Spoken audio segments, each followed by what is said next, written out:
ಏನಿದೆಯಲ್ಲ ಇಷ್ಟೊಂದು ಗಂಭೀರವಾಗಿ ನಿಂತ್ಕೊಂಡಿದ್ದೀರಿ?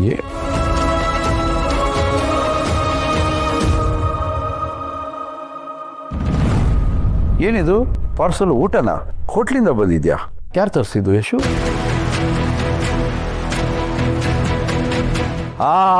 ಏನ್ ಬಿರಿಯಾನಿ ಗಮ್ಮಂತಿದೆ.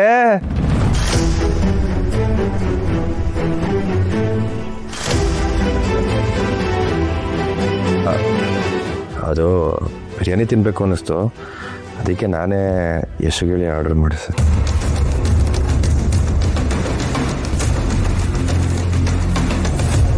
ಬಿಡುಗಾಸ್ ದುಡಿಯೋ ಯೋಗ್ಯತೆ ಇಲ್ಲ, ಕಂಡವ್ರ ದುಡ್ಡಲ್ಲಿ ಬಿರಿಯಾನಿನ ತರಿಸ್ಕೊಂಡು ತಿನ್ನೋ ಶೋಕಿ. ಪಾಪ ಆ ಮಗು ಈ ಮನೆಗೆ ಸೊಸೆಯಾಗಿ ಬಂದಿದ್ದಾಳೆ. ಬೆಳಗ್ಗೆ ಬೇಗ ಎದ್ದು ಒಳ್ಳೆ ಕಾಫಿ ಮಾಡಿಕೊಡ್ತಾಳೆ, ರುಚಿ ರುಚಿಯಾಗಿ ತಿಂಡಿ ಊಟ ಎಲ್ಲ ಮಾಡಿಕೊಡ್ತಾಳೆ. ಈ ರೀತಿ ಹೋಟ್ಲಿಂದ ತರಿಸ್ಕೊಂಡು ತಿಂತಾ ಇದ್ರೆ ಅವಳಿಗೆ ಮಾಡೋ ಅವಮಾನ ಆಗೋದಿಲ್ವಾ? ಅಮ್ಮ ತಾಯಿ ಅಂತ ಅವಳು ಅಟ್ಟಕ್ಕೆ ಏರಿಸೋದು, ಈ ಥರ ಪಾರ್ಸಲ್ ತರಿಸ್ಕೊಂಡು ತಿಂತಾ ಇದ್ರೆ ಇದು ಮರ್ಯಾದೆ ಕೊಟ್ಟಂಗ ಮರ್ಯಾದೆ ತೆಗೆದಂಗ? ಹೋಟ್ಲು ತಿನ್ನಬೇಕು ಅಂತ ಚಪಲ ಇದ್ರೆ ಹೊರಗಡೆ ಹೋಗಿ ಅಲ್ಲೇ ತಿಂದು ಅಲ್ಲೇ ಬಿತ್ಕೋಬೇಕು. ಯಾರು ಬೇಡ ಅಂದರು?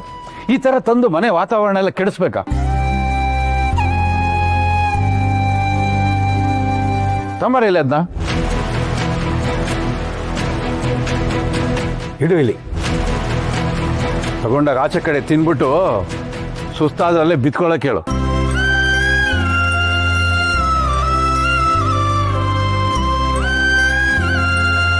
ಕಲ್ಯಾಣಿ, ಬೇಜಾರು ಮಾಡ್ಕೊಂಡ್ಯಾ? ನೀನು ನೊಂದ್ಕೋಬೇಡ. ನೀನು ತುಂಬ ಚೆನ್ನಾಗಿ ಅಡುಗೆ ಮಾಡ್ತೀಯ. ನೀನು ಮಾಡಿರೋ ಅಡುಗೆನ ನಾವೆಲ್ಲರೂ ಕೂತ್ಕೊಂಡು ಹೊಟ್ಟೆ ತುಂಬ ಮನಸ್ಫೂರ್ತಿಯಾಗಿ ಊಟ ಮಾಡ್ತೀವಿ. ಇದರ ಕಡೆ ಗಮನ ಕೊಡಬೇಡ. ಈ ಥರದ್ದು ನಮ್ಮ ಮನೇಲಿ ಆಗಾಗ ನಡೀತಾ ಇರುತ್ತೆ.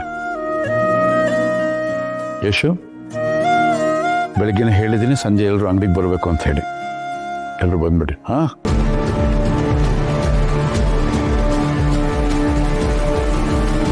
ಇನ್ಮೇಲೆ ಈ ಮನೆಯಲ್ಲಿ ಹೊರಗಡೆಯಿಂದ ಪಾರ್ಸಲ್ ಮಾತ್ರ ಬರಬಾರ್ದು. ನೆನ್ಪಿಟ್ಕೊಳ್ಳಿ ಎಲ್ಲ.